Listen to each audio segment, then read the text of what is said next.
My name is Kelly Lane. I'm an independent journalist and editor and co-producer of Assange Countdown to Freedom. Chernoh Bah, post-doctoral fellow at Northwestern University, author of the Ebola outbreak, and co-founder and editor of Africanist Press, is, as I see it, the Assange of Sierra Leone. His publication, Africanist Press, has received documents, much like Wikileaks, that expose corruption, proving once again that true journalism has become a very dangerous profession. Chernoh has received death threats for publishing these documents. The Committee to Protect Journalists issued a statement. Sierra Leone authorities must cease their harassment of the Africanist Press news site and its publisher, Chernoh Bah, and should investigate the death threats against him. Despite this, the death threats continue. My name is Chernoh Bah. I am from Sierra Leone. I have been a journalist for more than 20 years now. Also, apart from my journalism, I'm also a historian.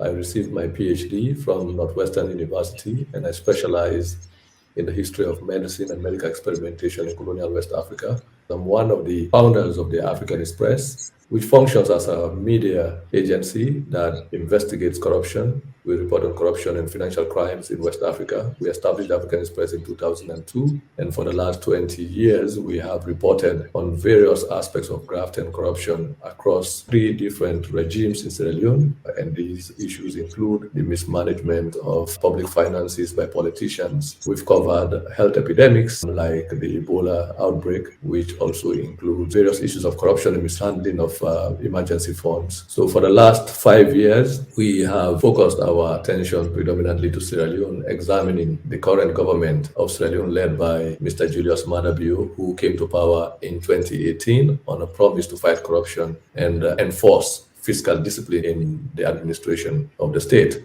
And that promise is central because Sierra Leone, for the last 60 years of what they call independence, has been run by a consortium of multinational corporations and local politicians who have looted public finances. The country is so endowed with all kinds of wealth, mineral wealth, diamonds, gold, bauxite, aluminium, and all kinds of environmental and marine resources.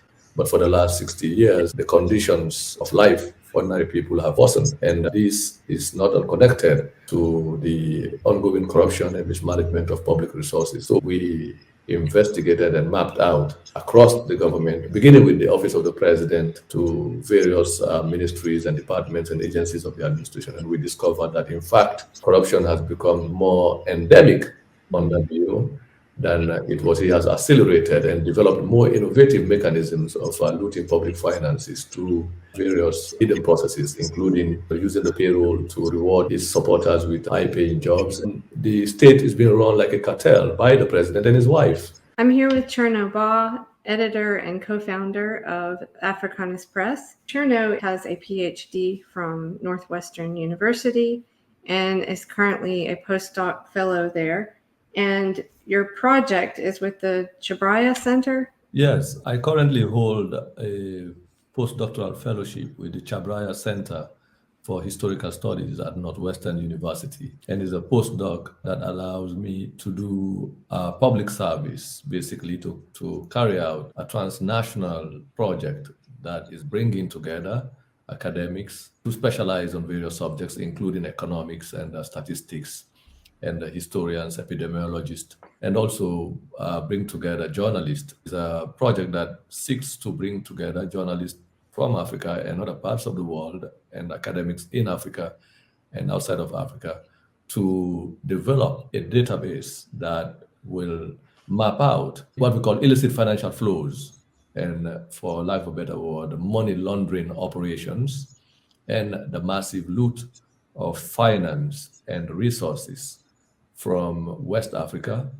to various parts of the world, where basically for the last 5 years, we focused our attention to Sierra Leone, reporting specifically the ongoing loot of the national treasury by leading politicians that include the president, the wife of the president, and other senior government officials. Now we're broadening out that project to include 3 other additional countries in West Africa that constitute what is referred to as the Mano River region of West Africa. And these are the countries of Sierra Leone, Liberia, Ivory Coast, and Guinea Conakry. So these four countries constitute a sub-regional group that was formed in 1975 called the MRU, the Mano River Union.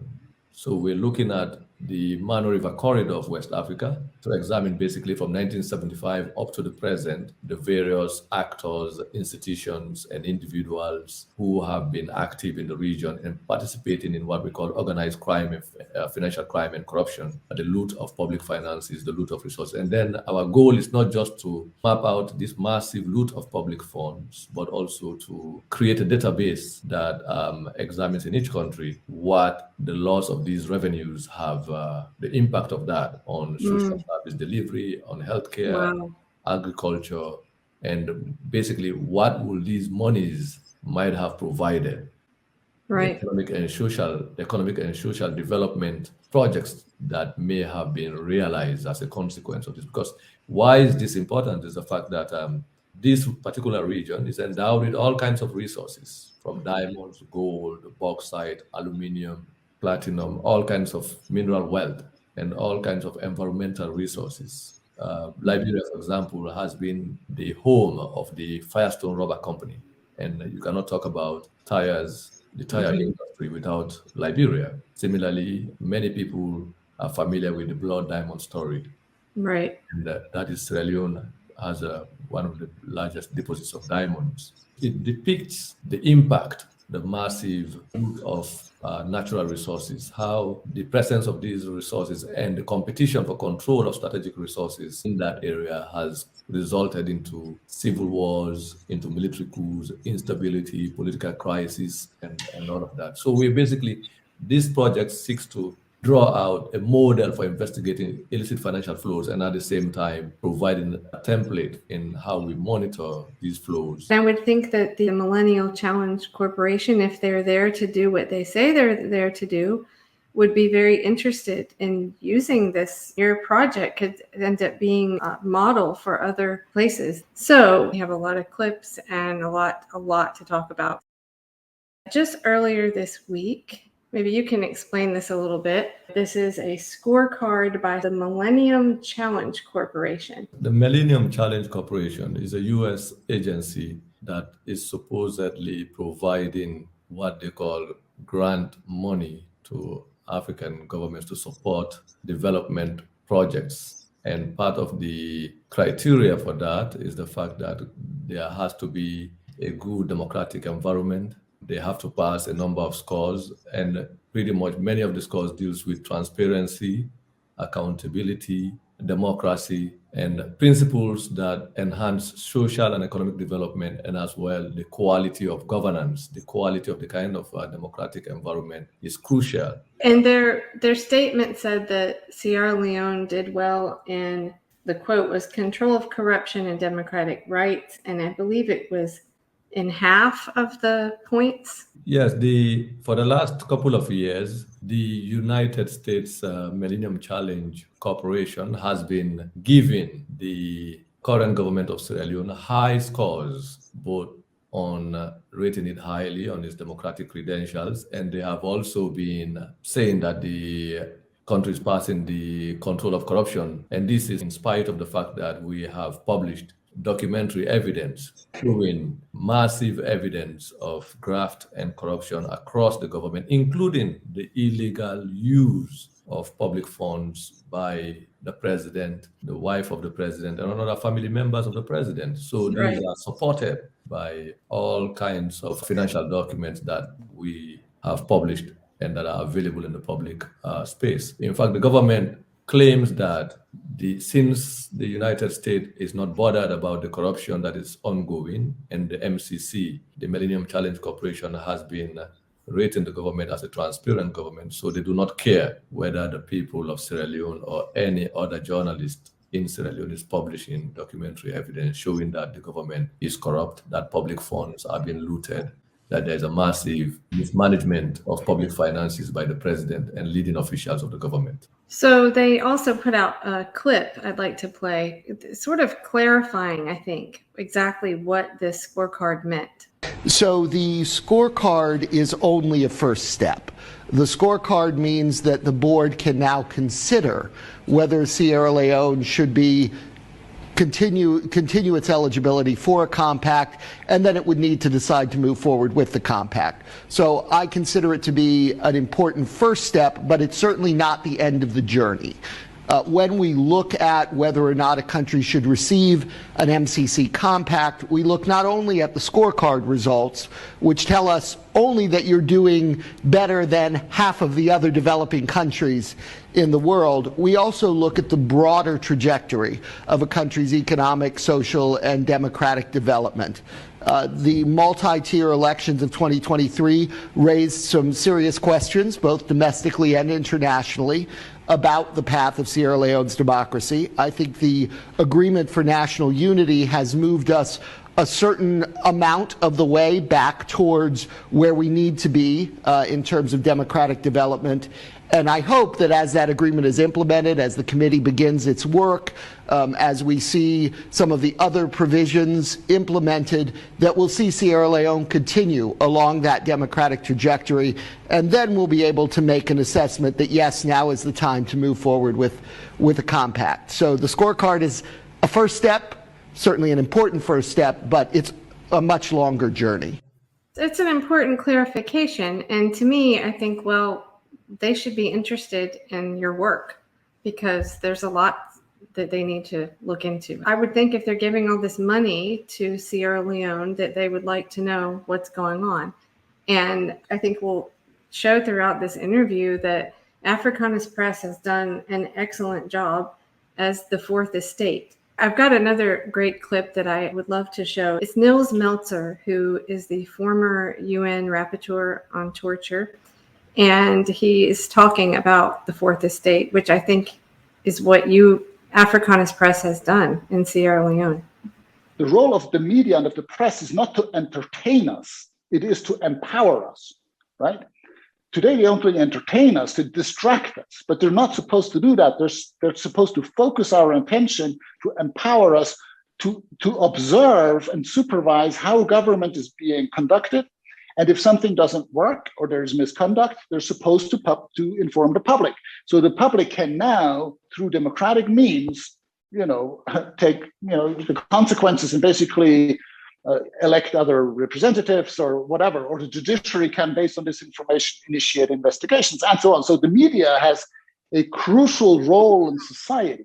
That's why they're called the fourth estate. The mainstream media has increasingly kind of dropped this hot potato and turns to just entertain people and make money with people and advertisements and these types of things, but they're no longer actually empowering the people as they're supposed to do in democracy. So now, because they left this gap, you have a kind of a rogue actor coming in like WikiLeaks and saying, okay, hold on, we'll inform you, and we'll establish a platform where whistleblowers, which means employees of governments or of companies that observe misconduct and that report that misconduct internally, but that those companies and the governments, they're not taking care of that, they're not doing anything about it, then they can actually submit this information anonymously to WikiLeaks, and WikiLeaks will publish it and thereby empower the public again to have that information and to take the measures that are necessary to correct that. So that's really the role that they have. They're somehow like, I always say, whistleblowers, which are the people that supply WikiLeaks with information. They're the alarm system of a democratic society.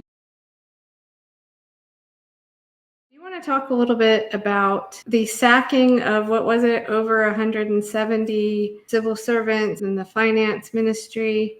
The current president came to power in 2018 on a campaign promise to fight corruption and to address the misuse of public finances, including the use of international travel as a means to loot money. What does that mean is the fact that public officials in Sierra Leone, both in the past and in the present, and still the practice is ongoing, will attend international conferences. Wherever international conferences are happening, they're always traveling. And when they travel, they withdraw tons of money and travel with it in cash abroad. And they go back to the country without any of these funds. They basically have accounts in international banks in Europe, in Asia, and in the United States, and in other parts of the world where they deposit these monies. So you could call that an illegal money trafficking process. But then it will appear on the surface that this is a legal way, because they will argue that they are entitled to per diems, they're entitled to travel imprest, to travel money, travel expenditure. But the president uses 100 times more what is in the books. So they use international travel as a basis to loot public funds, to transfer these monies abroad, because if you're doing a wire transfer from a bank to bank transfer, sometimes large amounts of money has to be flagged, and you have to have a reason for why these monies are moving. But when diplomats, public officials who travel on a diplomatic passport are now traveling with huge cash in their briefcases, they have a justification that, this is basically for their hotel expenditure and other costs. So what we discovered is the fact that through our investigation, we looked at the accounts, the local and overseas travel account of the president. Like in this case, you see nearly $300,000 for a 3-day or 4-day trip to Japan. But that is what the president took with him and his wife. And the wife of the president is not entitled. The spouse of the president, according to Sierra Leonean law, is not supposed to receive public funds. It's not supposed to be a direct recipient of public funds. So we found out that by examining the financial statements of the government of Sierra Leone and the bank record, we noticed a recurring practice of the ongoing loot and transfer of public funds through international travel. So which is why the current president has traveled more than any other president we've had since 1961. And in the process, he has also looted and transferred on each occasion tons of money. And each of those funds, if he goes out of the country with $1 million, on one occasion in 2020, he traveled out of the country to Lebanon with over $1 million.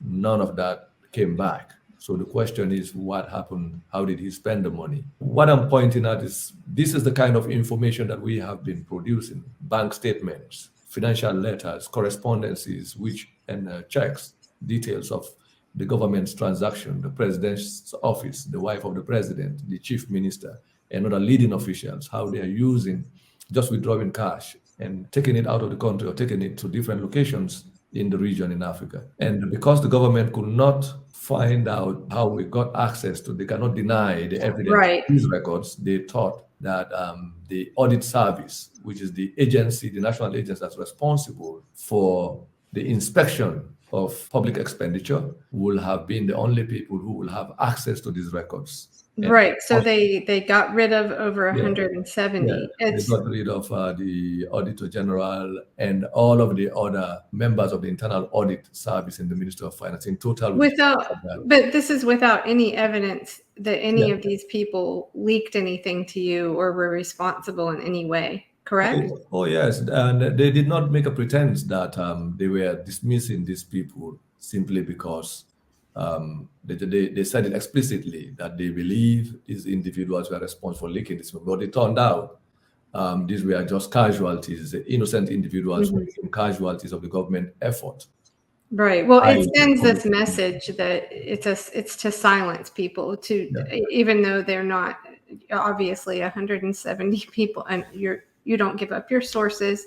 We don't know how it came to you. It's clear that they didn't really care if any of those people were responsible. That it was just it's a silencer. It's to silence people.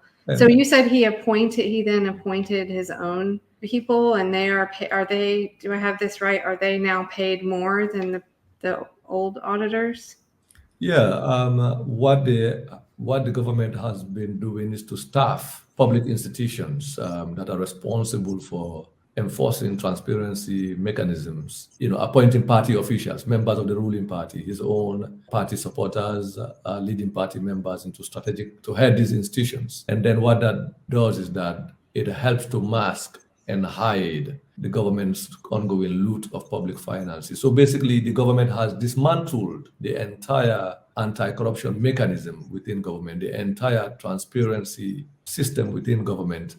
As we speak, the country has gone on for more than 2 years without an auditor general, which is against the law. You cannot spend public funds without being audited. That is why it becomes a problem when the Millennium Challenge Corporation and other international agencies, including the International Monetary Fund, who claim to impress upon governments or their partners the need to enforce accountability mechanisms, are still, with all this massive evidence of the dismantling of the audit service and the dismissal of public internal auditors within government in Sierra Leone, they're still claiming that the government is committed to the fight against corruption. So this is like them endorsing the government's lack of adherence to probity, lack of adherence to the principles of good governance and accountability, transparency, and the fight against corruption. They've normalized. Well, I'd like to think that maybe they just don't know, but we'll find out, because I think obviously your publication has gotten a lot of attention in the country and from officials, it seems. So, I mean, it's mentioned in this Al Jazeera clip, sort of not by name, but apparently the U.S. officials that are there with this MCC aren't aware of all of this. So I think hopefully they'll learn some of this, and they shouldn't get this scorecard if they know what's really happening. I think at the local level, at the embassy level, there is no foreign diplomat or representative of an international organization in Sierra Leone who is not aware of the volume of information that we've published. And that discussion has happened both within Sierra Leone and outside of Sierra Leone. But you're right in pointing out that potentially people in the Foreign Office in London, people in the State Department in Washington, D.C., and in other places where some of these decisions are discussed are being misled by local representatives who are trying very hard to launder the image of the government simply because it's a case of where international financial interests get entangled with the corrupt local politics and politicians on the ground. And the question so I want to play, I tried to cut this down as small as I could.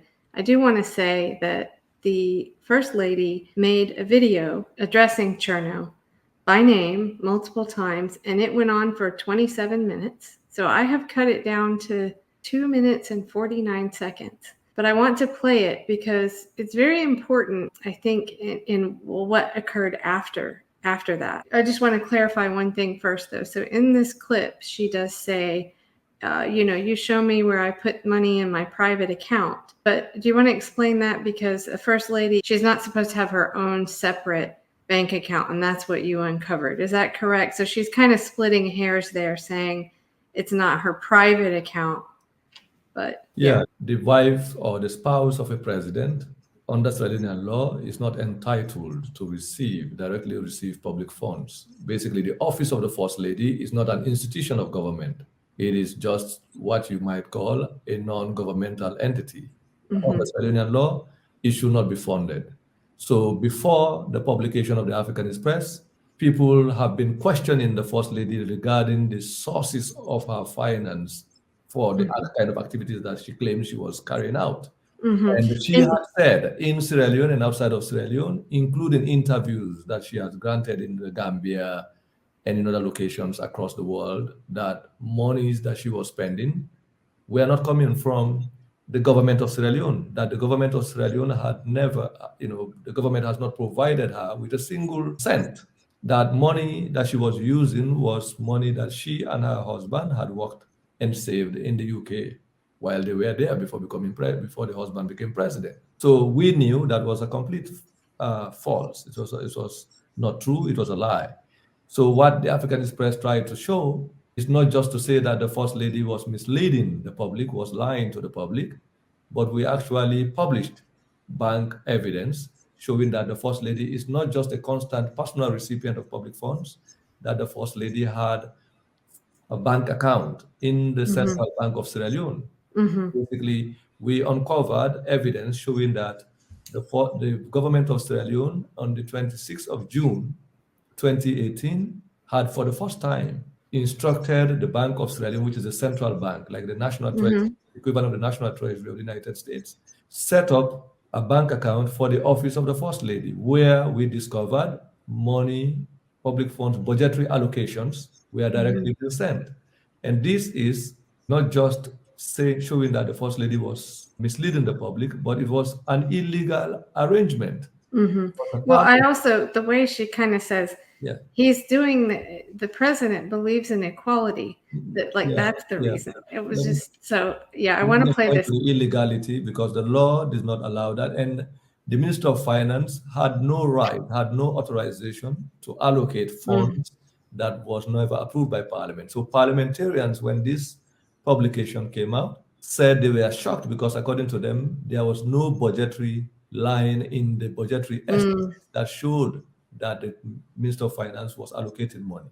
Now, the argument of the First Lady was that the president, because she's married to the president, so she was carrying out these activities, she admitted receiving public funds, and was now arguing that the funds were used to promote the fight against teenage pregnancy and the protection of the rights of women and girls. And we did not stop there. We went as far as showing that, in fact, it's not just the illegal allocation of public funds, the secret allocation of public funds to the First Lady. The funds were also not used for the purposes for which they were given. This particular one is this is separate from these are basically monies that she was directly receiving when she's traveling with her husband. There's another one where you have the bank statement itself. Where the Minister of Finance was allocating constantly. In fact, we discovered that she was receiving more money than other government ministries, agencies, and departments. So government ministries and departments like the Gender Affairs Ministry, Social Welfare Ministry was receiving less budgetary allocation, and the First Lady was receiving 2 times more than what the legal government institutions that are supposed to carry out the campaigns that she was carrying out were receiving. The money was not also spent according to what they were claiming they were spent, because we showed that she claimed she was buying furniture recurring. Basically, the money was just looted and transferred.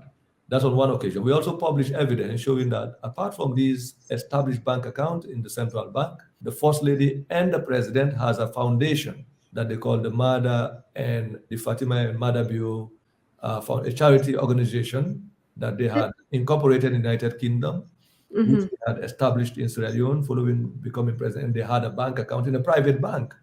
And we also showed where the First Lady was writing letters soliciting contributions from government officials and from private organized business people to contribute money to the foundation that's owned by her and the president.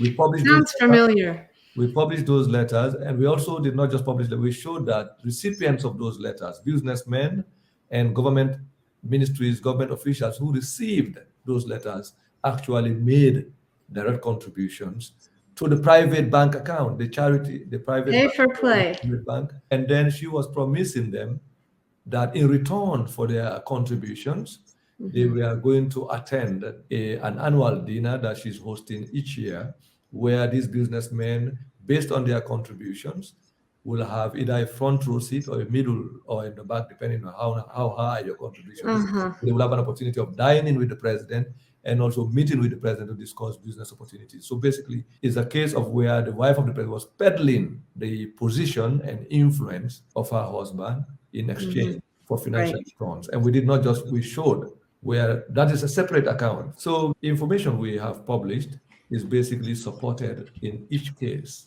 by documentary evidence, bank statements, letters, correspondences, the transfer of funds, and these are still out there in the public. And nobody in government has denied that any of our publications. That also sounds familiar. And the wife of the president testified and admitted to actually having received. Okay, so let's play her clip because it's important of what happens afterwards. But again, this was 27 minutes long, and I cut it down to under 3 minutes. So here we go. To all my critics, I do appreciate when you critique me. I just get quick thing where I just want address. I want address my big brother, Chernoh Bah. It begin for make up stories where They are so not true. Now I wake up this morning and I see Chernoh Bah don go busy with Fatima Marabio, or Office of the First Lady. I truly appreciate what Chernoh Bah do or what he write. I appreciate him. So I just want for re-educate him again, so that he will understand, say, when we say we dey do investigative journalism, we for do investigative journalism with fact and not fiction and no malice. Now you come up with this your elaborative story about the office of the First Lady. When I read all of the nonsense where I read, at first I just say, you know what, it's a garbage. Just put on a bin and go. But because I don't get so many people where they concerned about it and they ask too many questions, I thought, okay, now I come address you small. Because sometimes, unless you re-educate an educated fool, you not go able to forget things them right. The office of the First Lady, Chernoh, just in case if you don't know, it is under the office of the president. Then that is when I know say you get your facts them right. Me, Fatima Madabio, I don't take 1 penny from the state money and put them into my private account. Until you show me when I steal money and put into my private account, then I know say, sir, you are talking rubbish and you are writing rubbish. Chernoh, make I remind you. Tell me, Mr. Chernoh Bah, you that know everything, tell me how they will know what will they do in this country. Today, Sierra Leone is one of the best countries where the world they make us an example today. You know why? Because we are transparent and because we come out and let the world know, say, this government is a different kind of government. And the reason why the president empowered the First Lady, just because you don't know but Mr. Bah, now because we president believe in equality, gender equality. Chernoh, go get your facts there right. Because you know what? We get a whole lot of gullible people the way you lies them will just traumatize them and will just add, stress for them. If you cannot solve this country in problem, don't add stress for our people. The part where she's like, "Don't add stress for our people," that's just and this idea that that journalism operating as the fourth estate, as Nils Meltzer says, is to empower people. And when you say that those facts that are released are what is inciting violence or opposition or dissidence, that is saying it's like shooting the messenger, right? So and on that note, if you want to talk about inciting violence, so that video came out, it was a Facebook Live video in January 2021, and then your death threats began shortly after that, right? Yes, for the last 3 years since the publication of that. Here's an example of one. Yeah, since the publication of that, since you made that broadcast, supporters of the president, known supporters of the president, including journalists who are members of the ruling party, including political party leaders, and as you can see, the evidence you've shown here, have constantly harassed me. They have issued death threats. They have written openly public opinion articles in which some of them even called for my extradition. They have even also asked or advocated that treason charges should be brought against me for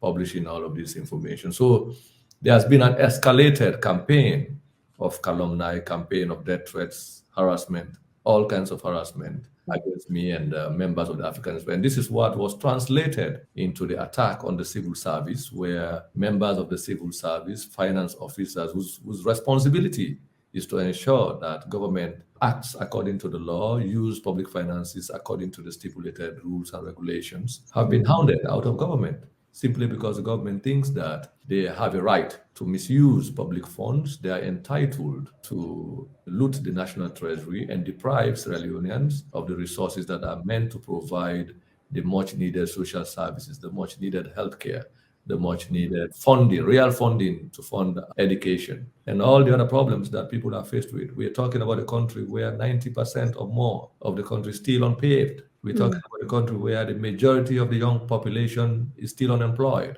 People go to school and come out of school with their degrees and do not have a start in life. That is why, because the natural resources, the finances that are there have been constantly looted by these politicians who think they can loot they have a license to public funds, get away with it. So that is why the wife of the president has the courage to come on television and incite, not just insult a journalist who publishes documentary evidence showing the flagrant misuse of public funds, but also incites supporters of her husband's party, supporters of the ruling party, to go on the rampage, to seek to kill or assassinate, the journalist who has done. And this idea, any idea that calling out corruption in your own government is like here we hear, you're not patriotic, you're anti-US, or it's treason. But I've heard several people recently. I've actually got more clips I didn't put in here now, but there was recently in the US a State Department official that resigned, and it was mixed response to him. I think it was still overwhelmingly positive, but one of the things I kept seeing is people saying that, oh, it's treason, or he's not, he's anti-American, and these clips that I found were from some pretty prominent journalists, authors, a history professor that wrote a book, In Search of Monsters to Destroy. We're saying that, no, that is in fact being patriotic, that when you call, because you want your government to be better. So this notion that you're being you're against the current state, the current corruption, but that doesn't make it treason. It should be the other way around, But you mentioned the parliament. I want to play that short clip that is actually shorter. Do you want to set this up? You were explaining to me that this is a little bit of theater. Yes, because the parliamentarians claimed that they were unaware that the wife of the president was a constant recipient of public funds, was receiving budgetary allocations, apart from the per diems and other. And they wanted, according to them, they were calling for the Ministry of Finance and the bank governor to they were summoning them to come to Parliament to explain how this happened, because according to them, they never approved the use of such funds or the allocation of such funds. That means it's a criminal offense. So, but nothing happened after that. Why were they doing that? Because at this point, we had already discovered that a large sector of the opposition was already compromised, and a large sector of the civil society movement was also compromised. They were actually defending the government. They were pretending to probe into the evidence, but they never did anything. So it was a case of making a show so that because people were raising questions. Right. Well, as she said in the clip, you make people ask too many questions. I found that kind of funny too. But anyway, here's this. Point, everybody was now, the conversation around nature of the government was not a myth, it was a reality, right? And people were actually faced with the evidence in their own hands of how this is happening. And so that is the power of a publisher like yourself, that you aren't just, it's not your opinion, you're showing documents. But here's the clip of this from Parliament. All members of Parliament here present are very glued to their phones, and we follow the social media trend by the minute. What we have on social media is a worrisome trend, and by one Sierra Leonean, Chernoh Bah, who is producing documents regarding the office of the First Lady that are on social media. And these documentations are on social media. We want through your office to have the people responsible in the Ministry of Finance to come and explain to us and Sierra Leoneans on this worrisome trend. Because what happens is it's not just producing documents, it's producing bank evidences that have to do with the central bank. If the bank governor and all the other people there in finance will come to this house and explain to us, because it has a tendency of creating misinformation. If the information is at all correct, let them come again to this house and explain to us what is happening. Because when you look at all the budget lining we have produced, I don't think there is anything that has to do with the office of the First Lady. But if we're seeing withdrawals, I hope those informations are not true. But if there are two, let them come and tell us and explain to us the withdrawals that we are seeing on social media. Thank you very much.